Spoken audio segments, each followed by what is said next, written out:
लंबे समय के बाद डोनाल्ड ट्रंप के खिलाफ अरब देश हुए हैं, क्योंकि डोनाल्ड ट्रंप का जो ये 2.0 वाला नया रूप है ये काफ़ी खतरनाक है। ये ट्रंप का रूप पूरी तरह से इजराइल की गुलामी वाला है। डोनाल्ड ट्रंप अमेरिका के लोगों के लिए इतना कुछ नहीं कर रहे हैं जितना इजराइल के लिए कर रहे हैं। सबसे पहली खबर यह है कि यूएई, जॉर्डन, सऊदी अरब और इजिप्ट, कतर ये किसी भी तरह से राजी नहीं हैं कि इजराइल की फौज गज्जा में रहे, पहला। दूसरा, इन तमाम पांचों देशों ने, अरब देशों ने सिरे से खारिज किया है कि जिस तरह से डोनाल्ड ट्रंप ये ज़बरदस्ती करके गाज़ा के लोगों को गाज़ा से निकालकर दूसरे देश में भेजना चाह रहे हैं, ये हम कबूल नहीं करेंगे। दूसरी तरफ यही पांचों देश कोशिश कर रहे हैं कि जितनी जल्दी हो सके ये गाज़ा का मामला हल हो। उधर फिलिस्तीन अपने ही खेल में है। फिलिस्तीन अथॉरिटी का हाल सुनिए। फिलिस्तीन अथॉरिटी ने अमेरिका और इजराइल को जानकारी दी है कि हम गाज़ा को कंट्रोल करने के लिए हमास से भिड़ने को तैयार हैं। वहीं डोनाल्ड ट्रंप रुकने का नाम नहीं ले रहा। डोनाल्ड ट्रंप ने इजिप्ट के राष्ट्रपति सीसी से फोन पर बात की है इसी मुद्दे पर कि गाज़ा के लोगों को इजिप्ट ट्रांसफर किया जाए। एक लंबे समय के बाद अब अमेरिका पहुंच गया है इजराइल का प्रधानमंत्री नेतन्याहू।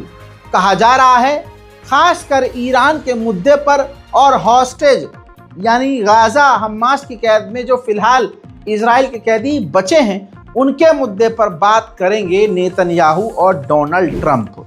हजरात, इजराइल के अंदर इंसानियत नाम की भी चीज़ नहीं है। ये दुनिया इस चीज़ को समझ चुकी है। अब हैवान को हैवान पसंद करते हैं। इसीलिए भारत के अंधभक्त समुदाय के लोग बड़ा पसंद इजराइल को करते हैं, क्योंकि न ये इंसान है न वो इंसान है। रेड क्रिसेंट ने शिकायत की है। ये देखिए, शिकायत वाला खबर ये है और इन्होंने शिकायत ये की है जिसमें अगली तस्वीर दिखाऊंगा। ये देखिए, फिलिस्तीनी कैदियों को जिस तरह से इजराइल रिहा कर रहा है उनकी हालत ऐसी है। गर्दन के पीछे हथकड़ी बांध देता है, हाथ बांध देता है और इनके हाथ पर बैंड लगा हुआ है जिस पर इजराइल का झंडा है और उस बैंड पर लिखा हुआ है कि इजरायली राष्ट्र को भूलना नहीं और इजरायली राष्ट्र अपने दुश्मन को भूलता नहीं। हम पीछा कर कर दोबारा से पकड़ लेंगे। यानी धमकी भरा बैंड है इनके हाथों में कि हम तुम्हें छोड़ तो रहे हैं लेकिन वक्त आएगा हम दोबारा से तुम्हारा पीछा करेंगे और पकड़ लेंगे। क्रिसेंट, रेड क्रिसेंट ने इंटरनेशनल ऑर्गेनाइजेशन और दुनिया से शिकायत की है कि इजराइल ये सरासर गलत कर रहा है। वहीं आपने जो इजराइल के कैदी हैं उनको रिहा करते हुए की तस्वीरें आपने देखी हैं। हाथ खुले हुए हैं, आज़ाद हैं, चेहरा बिल्कुल ठीक ठाक, जिस्म बिल्कुल ठीक ठाक, अच्छे खासे वो चल रहे हैं, कोई जिस्म पर खरोश नहीं, कोई बीमारी नहीं। तो आज दुनिया देख रही है इंसानियत किधर है, हैवानियत किधर है। रेड क्रिसेंट ने शिकायत तो की है लेकिन इजराइल के कट्टरवादी नेता बेंजीवीर को बड़ा पसंद आया ये सिस्टम। उसने कहा कि इजराइल की जेल की अथॉरिटी जो कर रही है बिल्कुल सही कर रही है। अल्लाह अकबर। गाज़ा के अंदर इसी के साथ 47,500 लोगों की मौत हो चुकी है।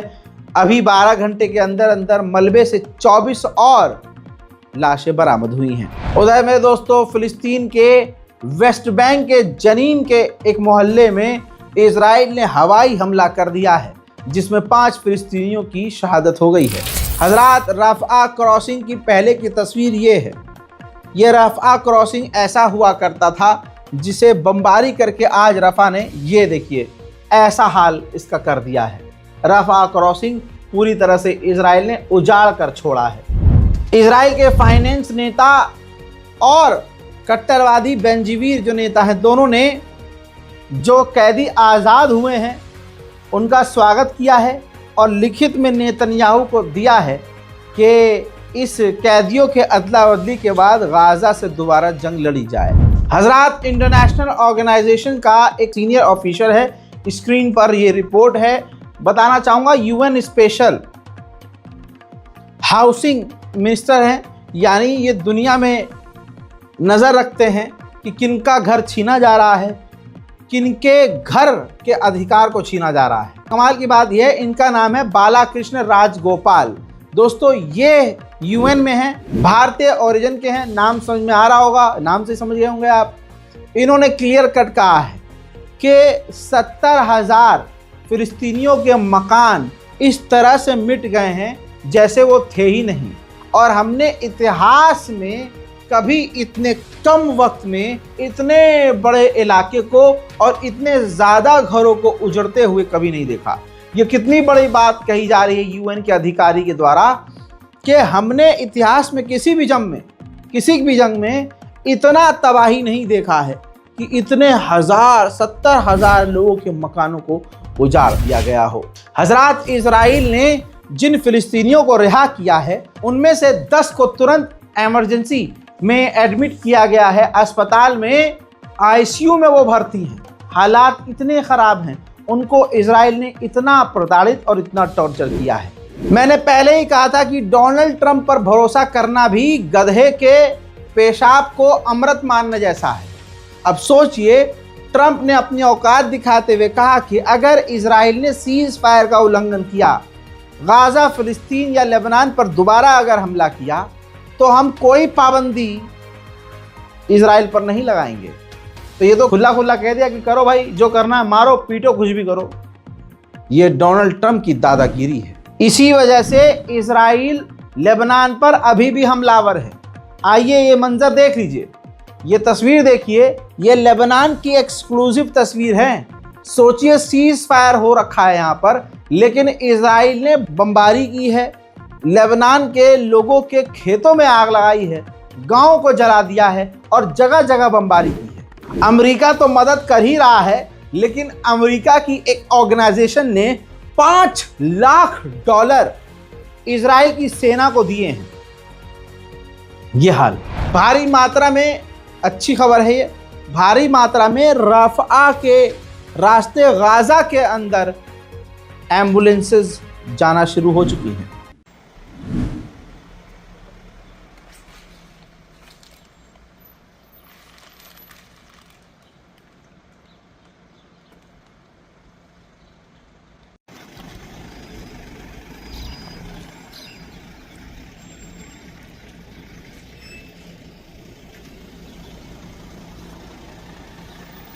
वहीं पहली बार कई महीनों के बाद 50 फिलिस्तीनी घायल बच्चों को गाज़ा से निकालकर दूसरे देश भेजा गया है इलाज के लिए।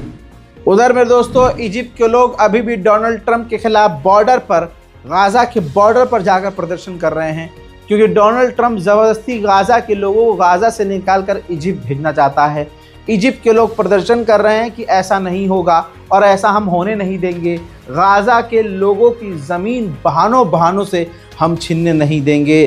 गाज़ा में कोई ज़रूरत नहीं है कि गाज़ा के लोगों को वहाँ से निकाला जाए, बल्कि गाज़ा के लोगों को वहीं रहना चाहिए और उनको तमाम फैसिलिटी वहीं देनी होगी। देखिए,